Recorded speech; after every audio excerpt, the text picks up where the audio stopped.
away and just remind ourselves what we're talking about. Rav Meir and the Chachamim a page ago had a dispute, and there's two ways to understand Rav Meir. One way was that having a pigul intent for part of an essential service is considered a invalidation, to which the Chachamim disagree with him. That's one way to it. Alternatively, Reish Lakish wanted to understand it, that really everyone agrees you have to have an invalid intent for the whole service. The question is, how explicit does that intent have to be? According to Rav Meir, as long as you spoke it out at the first part, if you do any subsequent services, so we assume that it's going to take after the first service where you spoke it out explicitly, and therefore the subsequent services are going to carry that same pigul intent. And the Chachamim will argue, and they say, no, you have to speak it out at each point in time. So we had this brisa at the beginning of this page of 42 at the top, that seemed to be a contradiction, to which we kept trying to defend it and say that it's not a contradiction. So the last attempt we had to understand this brisa was, it was a case where the Yom Kippur offering, so there's 4 parts to them, right? We had 43 sprinklings total. You have to go inside the Holy of Holies, you have to go outside to the parochas, to the cover, you have to go onto the altar, and then onto the top of the altar. So the brisa said that we established the case to be, if number 1 and number 3, the first part of that sprinkling, and the third part, you spoke out an invalid intent, but number 2, you kept silent. There you didn't say anything. So you would have thought from the fact that you spoke it out at the third stage, showed you that stage 2, you actually didn't have a pigul intent.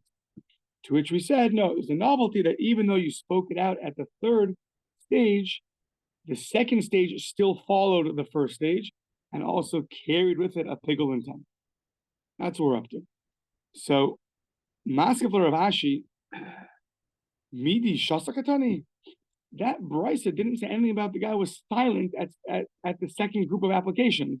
It didn't say that at all. So you want to establish the brisa as a case where he was silent, but there's nowhere in the brisa that it alludes to such a case. So what could be the understanding of the brisa, if you're not going to say that, to defend Reish Lakish? Elamar Rav Ashi, Hachav Mayaskinan, a similar case, Shepigol Barishona Vishnia Uvershlishis. You had the pigul intent for 3 out of the 4 applications. So in the Holy of Holies, you had the wrong intent, and then you went to the parochas, you had the cover, you had the wrong intent, and then you sprinkled the blood onto the altar, you had the wrong intent. But the last grouping of sprinklings, the last group, there you had nothing in mind. You didn't speak anything out. So what happens in that case? 3 out of the 4, let's say according to Rashi, you explicitly stated something which is pigul, and for the 4th application, you kept silent. So now, you would have thought, well, it seems like every step of the way you're speaking it out, meaning that you don't want your silence to include a pigul intent. If that's true, then you would have thought number 1, 2, and 3 are going to have pigul. Number 4 is off the hook. There's no pigul intent over there. So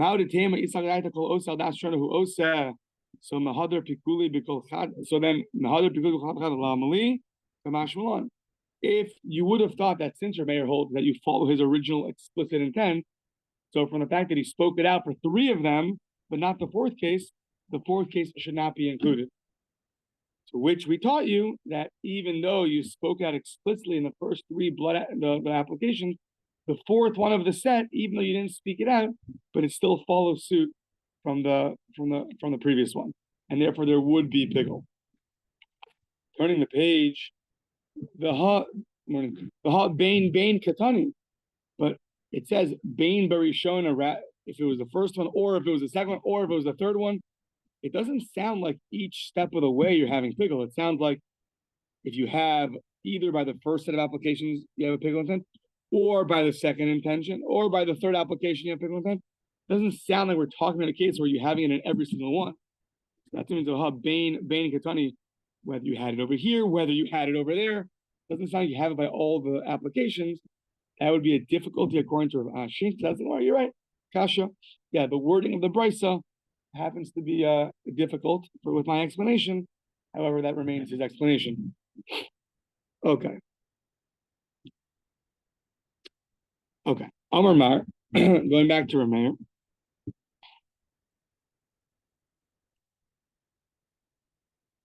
Yeah. Amar Mar, Rabbi Meir Omer Pigel, v'chayav and aleh kares. So Rameir stated that by certain cases, there's going to be pigel, and one is chayiv kares. So Michti, let's see.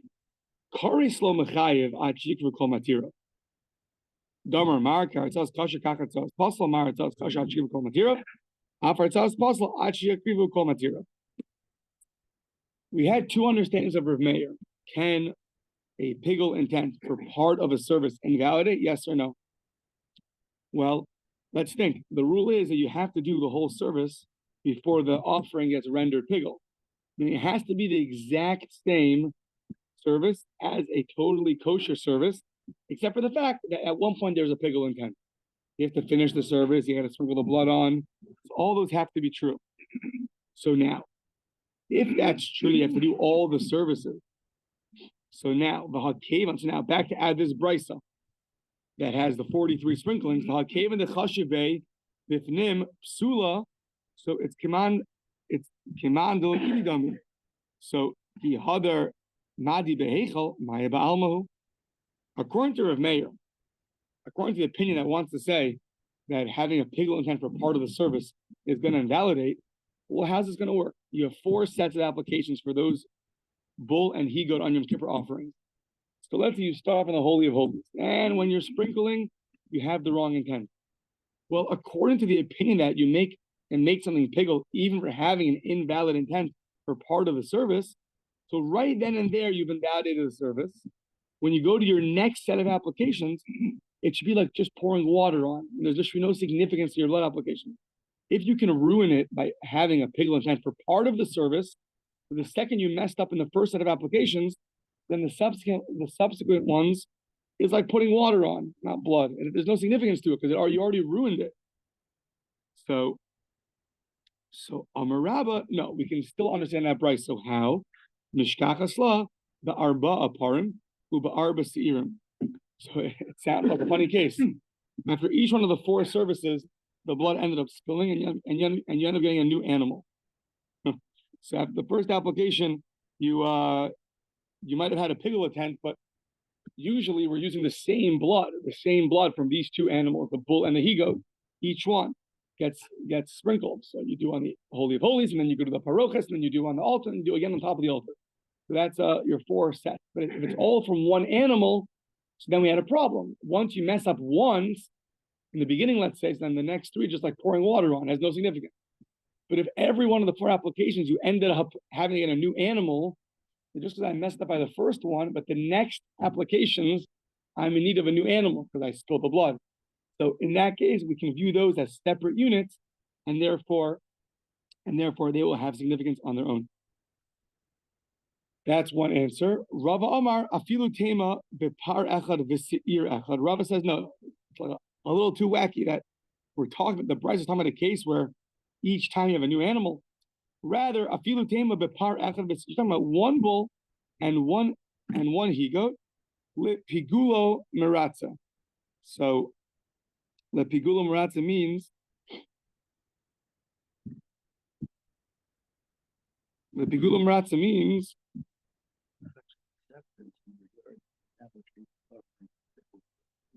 right. So I think all it means is that you're right. Really, half a service could invalidate. However, you have to wait till the end of the service. Is that the translated? That's what it means. Meaning, at the end of the day, you have to wait till you finish everything, and then retroactively we're going to say, oh, at one point of your 43 sprinklings, there was an invalidation.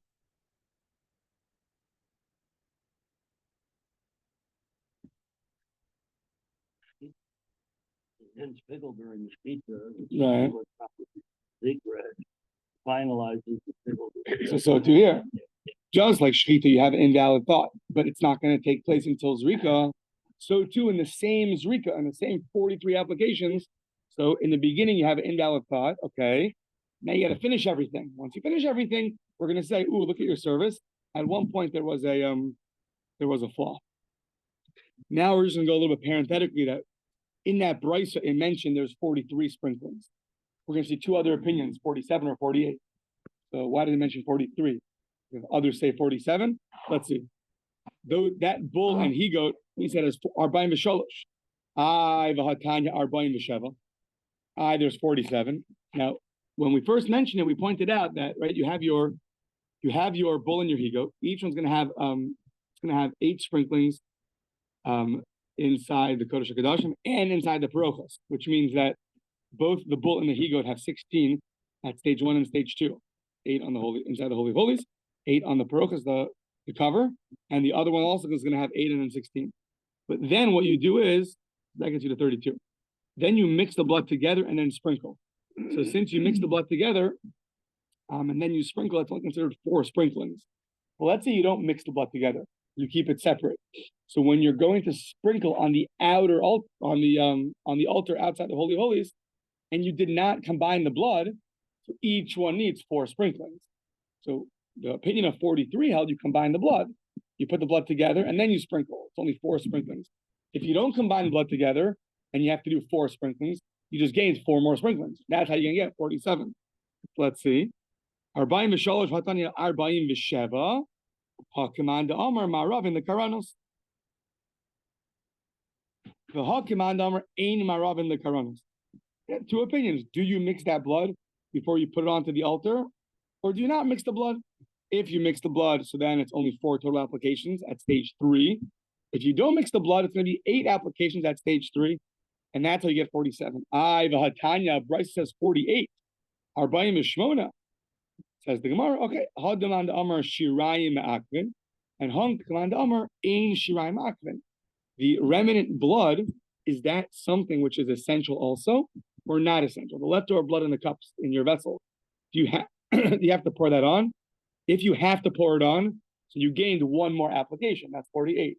If you don't have to put it on, then you're still at 47. So basically, there's it sounds like the halakha is like the last one that you have to put it on. That's what the little letter is. So it comes out there's really 3 things. One is, do you mix the blood or not before you put it on the altar at stage 3? And there's another thing: is the remnant blood essential or not essential?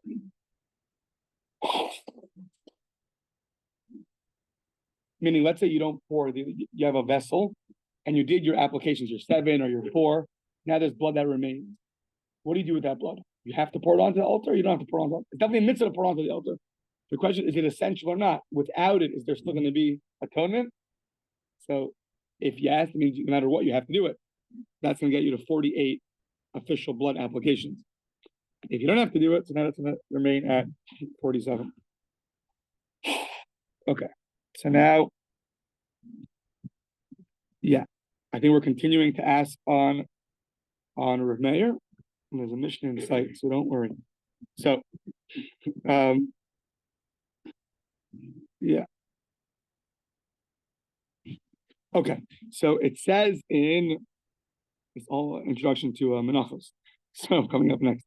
So Mesa, the Bryce says like that. The Madvar Mamurim, jumping in the middle, it's talking about Pigel, obviously, and it's talking about the flour offering, that you have to do kmitza, the gathering of the flour, and you have to put it on the altar. So now, says the Gemara that b'medvar mahurim b'kmitza b'matan kli u'behiluch. That it sounds like the times where there's pigel is going to be either by the scooping of the flour, the placing into the vessel, or the walking it to the altar. Even by the flour offering, it resembles the regular offering. You have the scooping, that's like the shechita, putting in a vessel, that's the same, hiluch is the same, and then putting it on the altar. So, aval balo lehaktara, however, when you go and you put it up on the altar, aval balo lehaktara, nasan as a kometz, the machshava. Sorry. Aval balo lehaktara, putting the actual flour on.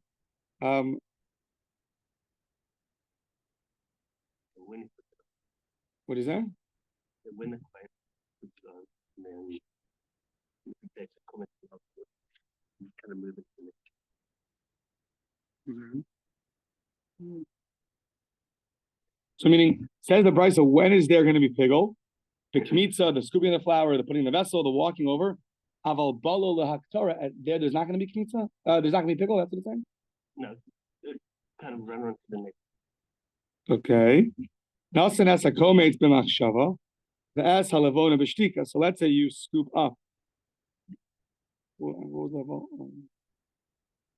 The comments on the altar. So what was that line of al balo lehaktora? Is that instructions to the next part? Oh, I mean like this. For those, got it. For the first three, there is going to be pigul. Now, when it comes to placing the flour onto the altar, so now it depends. Let's see. Nasan has to kometz b'machshava. When you place when you scoop up the flour b'machshava, that's halavona b'shtika there, because you have to put the flour onto the altar, and you have the frankincense that also has to put onto the altar. Both of those are essential. Let's say you do one with an invalid thought, and the other one you're quiet. So kometz b'machshava and halavona b'shtika, and the frankincense you're silent. Or the other way around. Shenasan as a kometz b'shtika. When you're putting on the flour onto the altar, you're silent, no bad intentions. That's halavona b'machshava. But the frankincense you're going to put on, it's going to be burnt with the wrong intent. So Rabbi Meir Omer pigul, v'chayavin aleha kares. Rabbi Meir says there is going to be pigul, and there's going to be kares. V'chachamim omrim ein bo kares achi yifagel b'kol hamatzir. There's not going to be pigul until you. There's not going to be kares until you have pigul intent for both the placing of the flour onto the altar and the placing of the frankincense. So now, there's two opinions in what Rav Meir holds. Does he hold that invalid intent for part of a service invalidates, or no? You have to have a full intent. It doesn't have to be explicit. So this would seem to go very much in one direction. So it tells us, Katani miha as a kometz b'shtika v'as halavona b'machshava u'polig. Explicitly in this brisa, it says that if you're quiet, you have no invalid intention when you put the flour onto the altar. However, when you put the frankincense onto the altar, you do have an invalid thought, u'polig. And Rav Meir argues in that case also. And you can't say here his intent goes after the first thing, because the first application, there was no intent. It was just putting the flour onto the altar. Nothing. No bad intentions. So clearly the fact that he holds that A, you had no bad intentions, and when B came, you had an invalid intention, and it's pigul and there's kares, clearly you hold that an invalid intent for part of an essential service invalidates. Hard to get out of it. Says the Gemara. No, say it's a case where maybe it's a case you already put the frankincense with the wrong intent, and now you're placing the flour on the altar with wrong intent. Says Mar, you can't say that. There's two cases here. You're just repeating the first case then. There's two cases. Case one was that you do the flour with the invalid thought and the frankincense you're silent, or the frankincense with the invalid thought and then the flour offering you're silent. So as the Gemara, if you're going to say that this is the case, that you already put the frankincense on with a bad intention. So first of all, chada dehainu reisha, the same as the reisha. The od hatanya ve'acharkach. Sorry, the second case clearly stated you did A and then B, not that you already did that. So you can't tell me that the case that we're talking about where you placed the flour onto the altar with nothing in mind, and the frankincense you placed with invalid intention is talking about where you already placed the frankincense. You can't switch the order on us, because it's, first of all, that would be the same as the first case, and second of all, it clearly says A and then B. So you can't tell me, oh, B happened first. But the Brisa says B happened after A. Does the Mar? Yeah, kasha. That would be a big difficulty for that opinion of Rav Meir. So basically, it very much seems from all the issues here that the simplest understanding of Rav Meir is that you cannot have an invalid intent for part of an essential service does invalidate. All the questions that seem to add up to that Reish Lakish, for whatever reason he had, maybe he had a proof from our Mishnah, maybe. Reish Lakish held that Rav Meir doesn't hold that, even through all these attacks. Rather, he holds that everyone agrees you have to have an invalid thought for all the essential parts of the service. The debate Rav Meir and the Chachamim is,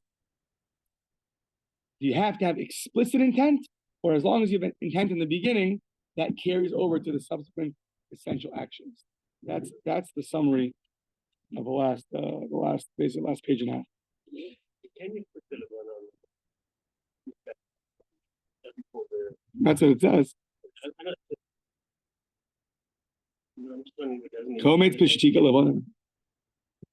We had, I don't remember now, we had a case where is the service matter, the order of the service.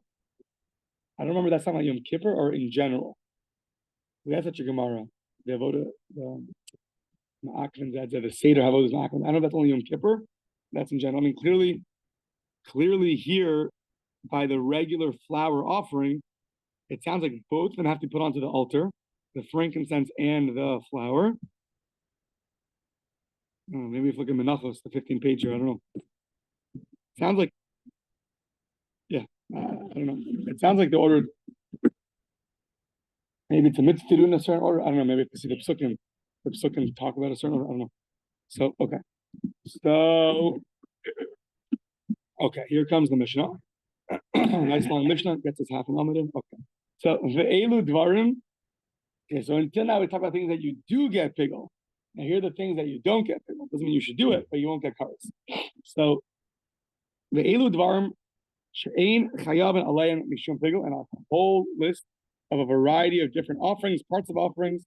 So, the first is hakomets. When you're scooping up the flour and you want to eat the leftovers outside the right time, so that is not going to get a person kares. It's going to be a verse later on. Rashi said a certain logic, which is interesting, is that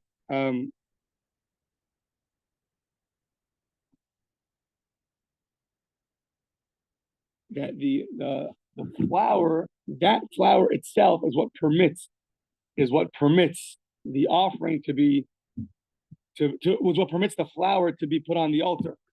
The Rashi says when you only have the thing itself that permits, then there's no kares. You have to have other things that might permit also. I'm not 100% clear exactly what he means. There's going to be a pasuk later, but yeah, he says only things that have other permitters. But scooping up of the komates of the flour, it is the thing itself that is going to permit. So hakomates, the haktaras sounds like putting up the flour offering onto the altar. The halavona sounds like a similar thing. It itself is the permitter. So halavona, there's not going to be kares. Minchas kohanim is something which is totally consumed. The mincha offering of the kohanim is totally consumed on the altar. So Rashi says the same thing again. Nothing else permits it. It itself is its own permitter. So minchas kohanim, there's not going to be kares. Minchas kohen Mashiach, the mincha of the anointed kohen that he brings every day. He brings a mincha offering every day. So there's not going to be kares there.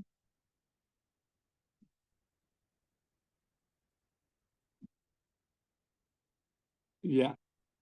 Minchas kohen Mashiach. I don't know what this means. I try to figure it out. V'hadam. I don't know. It means by blood there's no pigul. If that's the case where there is pigul.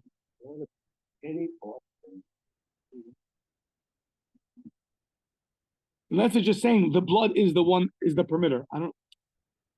Blood is where there is pigul, not where there's no pigul. Yeah, the permitter. The blood permits it from being placed on the altar.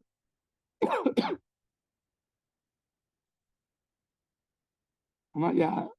I have to look it up better. I don't know. The blood's always that thing which permits, not which doesn't permit. But unless it's just saying the blood permits as opposed to these other things. I don't know. Now you have libations that come with certain offerings. So says Rabbi Meir, the libations that come on their own, those libations, let's say a person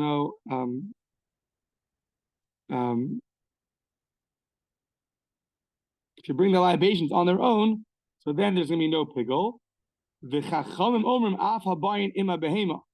Even the libations that come with animals, so there'll be no pigul either. Lug hashemen shel metzora, the lug is an amount of oil that's brought with the metzora. There's going to be no kares. Rabbi Shimon Omer.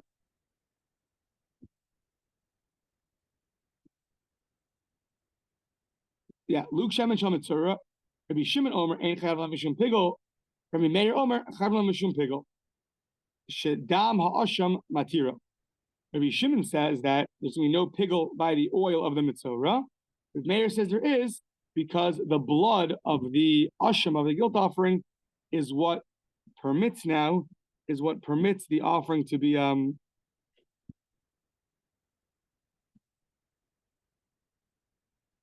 is what permits the oil to be placed onto the metzora.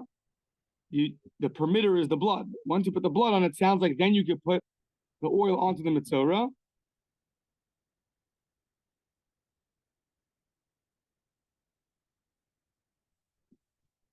Yeah, so here Rashi fills in a little bit.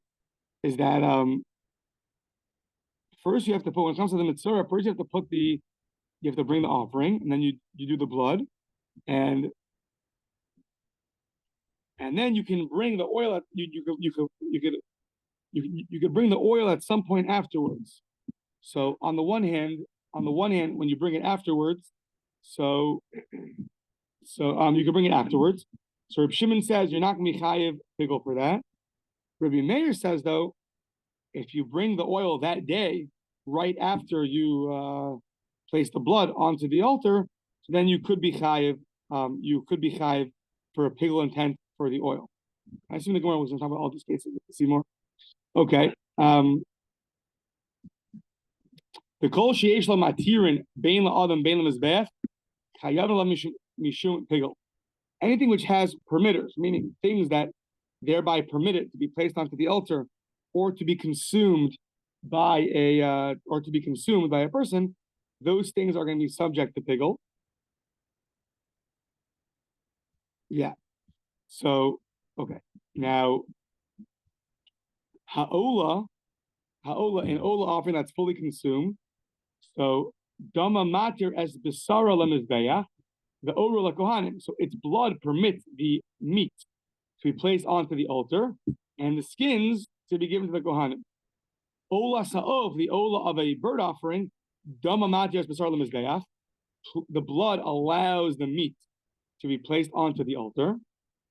Chata sa'of. That was an ola sa'of. Chata sa'of, the sin offering, the dava matir besar lekohanim. The blood permits the meat to go to the kohanim. So meaning it's always permitting something else. Right? We had earlier. I think that makes more sense. When you scoop up the flour, so it's not permitting something else. It's just permitting itself. When you scoop the flour up, it's the flour that's going to be put onto the altar. It's not doing, the blood does something by allowing the meat to go to the kohanim or to go onto the altar. It's always permitting something else to happen afterwards. Parim hanisrafim, the bulls that get burnt, the se'irim or the he-goats that get burnt, I believe on the inner altar. So daman matir as emu rehen likare. They permit their other limbs to be sacrificed, and I mean they're fully burnt. But they permit their emurehan, their sacrificial limbs to be burnt up on the altar. Therefore, that itself is gonna if you have a wrong intent, so then that could get kares. Anything which is done which is going to permit something else is subject to kares. Rabbi Shimon Omer, kol she'eno ala mizbeach haketim kishlamim ein chaylam shum pigul. Rabbi Shimon is going to be very limited in his pigul application because he's going to say the whole source of pigul is by a korban shlamim. The peace offering. The peace offering is brought on the outer altar. He's going to limit pigul to only things that are similar to a shlamim, such as things brought on the outer altar. But things brought on the inner altar, we're going to see, he's not going to allow, that's not where pigul is stated. So right, whenever you have something stated in the Torah, is it only unique to this section and nowhere else? or can you apply it to other places also? So whenever you have something, is this a local rule or this is a global rule? Right? How do you go? So Rabbi Shimon says it's much more of a local rule. It's going to apply to things, but it's going to be limited to things that are like the shlomim. Versus the other opinion says no, it applies all across the board. Why is it mentioned by shlomim? Good question. But yeah. Okay. We have a concept, asay do chalos, say a positive commandment can push away a negative commandment. So tzitzis is a mitzvah, shatnez is an isser. So you're allowed to wear tzitzis even if it has wool and linen. Because a wool garment and linen string, because the Torah says there's a mitzvah to wear tzitzis, that pushes away the negative commandment.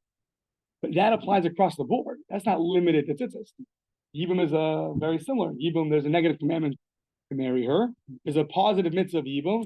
The positive pushes away the negative. But the source of that is not limited to where it's stated. It applies across the board. That's a general rule. In every case, you have to know: is it a general rule or is it a local rule? Yeah.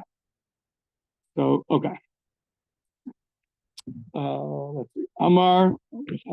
Yeah. Okay. Amar Ula. Ula says co-mates. Oh, so co-mates, pigel. So Ula says co-mates. So you had the flower offering. Co-mates pigel. So a flower offering that there was a wrong intention. And now what happened? You went and you placed it onto the altar. It's funny, we said that co-mates there's no pigel, but I guess it means there's no karis. Meaning you don't get karis for it, but there'll still be it's still going to invalidate it. So co-mates pigel. Shehelu al gabe mizbeach. Haka pigulo mimenu. So the invalidation of pigel that is now on this flour, on this scoop of flour, when it gets placed on the altar, that invalidation is paka, it leaves, evaporates. Yeah, it's gone. So says the Gemara, imacherim mevi lidei pigel hu atzmo lokol shekain. So a cryptic statement: if others can bring it towards pigel, it can't bring itself towards pigel. What does that mean? It says my kamar. What does that mean? Hachi kamar. This is what it means. Im eno miskabel, meaning if it itself cannot be placed on the altar, how can it invalidate others? How can it bring others to pigel? Another way of saying you have to complete the whole process to get pigel. So, in eno miskabel heyech mevi acherim lidei pigel. You can only bring other parts of the flour offering to a state of pigel if you actually offered yourself up. So once it's been offered up, so yes, only then will pigel take place because you have to do the whole service. So says the Gemara, I don't understand. So what are you telling me? A flour offering that you put onto the altar can cause pigel, like my kamashman. What are you teaching me? So a few different options. If you want to tell me that for it itself you're not liable pigel, so that we know already. Tanina elu dvarm she'ein chayav l'hem tishum pigel. Our mission we just had a co-mates, v'aktar v'halavono minchas kahana minchas kol mashiach minchas nesakim v'adam. We had a whole list of things that you're not chayav karis for. So if you're telling me that when you put the flour up on the altar, the pigel leaves, and all you're telling me is that the flour, the scooping of the flour for a flour offering is not something which is subject to kares. If that's your novelty, Ula, well, I know that from mission already. Our mission we just had teaches me that. Ella, you must be teaching me a different novelty. De'im alu lo yardu. Let's say you have an invalid thought, and it's going to invalidate the offering, and now you put it up on the altar. Maybe Ula is telling me you have to leave it on. You can't take it down. Is that what you're telling me? That when I place that flour onto the altar, don't remove it. Leave it there, even though it's invalid, but leave it there. Is that what you're telling me? Tanina, halan v'hayotzi v'atami v'hanishchat chutz lezmano v'chutz l'mkomo im alu lo yardu. We already learned that things that were left overnight were taken out of its prescribed area, out of the courtyard, or if the offering became invalid, or if it was slaughtered with the wrong intent, outside the right place, outside the right time, outside the right place, all those things that are invalid to do. Let's say you went and you put it onto the altar. The meat was tameh. It was taken outside and invalidated. You had the wrong intent. And now you put it onto the altar. Can you remove it or just leave it on? Says the Gemara, we knew that already. Im alu lo yardu. If you put it on, don't take it off. So Ula, what are you teaching me that I didn't know from already previous Mishnayos? the Ella, the im yardu, the im yardu ya'alu. And if you'll tell me the im yardu ya'alu, that if you did take it off, you should put it back on. Meaning, if it's on there, leave it on. Let's say you took it off. Should you put it back on now or no? So if that's what you're teaching me, Hanami Tanina, I learned that already. Kishem Shim, Olo Yardu. Just like if I put it on, don't take it off. Kachin Yardu, Lo Yalu. So if I take it off, don't put it back on. So Ula, what are you teaching in your cryptic statement? As the Gemara, Lo Tzricha Shemashla Bahen Haor. I'm teaching you like this, that when you put these things that are invalid, the flour that's invalid, onto the altar, so Ula's teaching me that once fire got a grip on it and started burning it, then you leave it on. Then you can't take it off. It has to be left on. Once fire got to it and it started burning it, it's now considered already like holy flour. It's already now, so to speak, Hashem's, and therefore, that I believe he teaches you that you have to put it back on.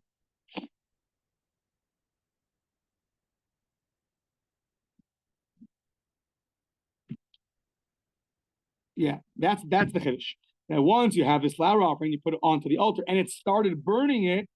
If it got removed, you got to put it back on, because once the fire actually started consuming it, then Rashi calls it. It's like the bread. It's like the bread of the altar.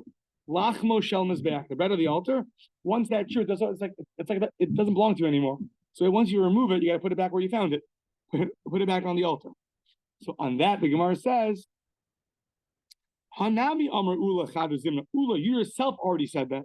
The Amar Ula Lo Shanu Ella Shalom Mashla Behena Or. The whole idea of when something gets removed from the altar, that's invalid, and you don't need to put it back on, is when the fire didn't start consuming it. Right away you took it off. Aval Mashla Behena Or Yalu. But when actual fire started already burning it and then it got removed, for sure you have to put it back on. So Ula, you yourself are repetitive. You already taught us that. That's something which started getting consumed by the altar. If it gets taken down, you got to put it back on. Says Gemara, you're right. Now the tema honey mili. Aver de mechaber, the mechuber aval komek the mifras emalo kamashman. Ula's first statement was by an animal with the limbs. The limbs are attached to the rest of the offering. So just because part of the offering it started burning onto it, it connects to the rest of the offering. There, if it gets removed, you got to put it back on. Aval komek, the actual flour, it's all separate, all different pieces. So maybe you would have thought that since they're all separate, just because the fire started consuming part of it, and now it gets removed, who says that the other parts of it have to be put back on? Kamash Malon, that Ula teaches me that even by a flour offering that's invalid, it's impure, there's piggle, different invalidations, if that is erroneously put onto the altar and then taken off, and it's already began to be consumed, so then you have to put it back on, even by flour, where the pieces are separate.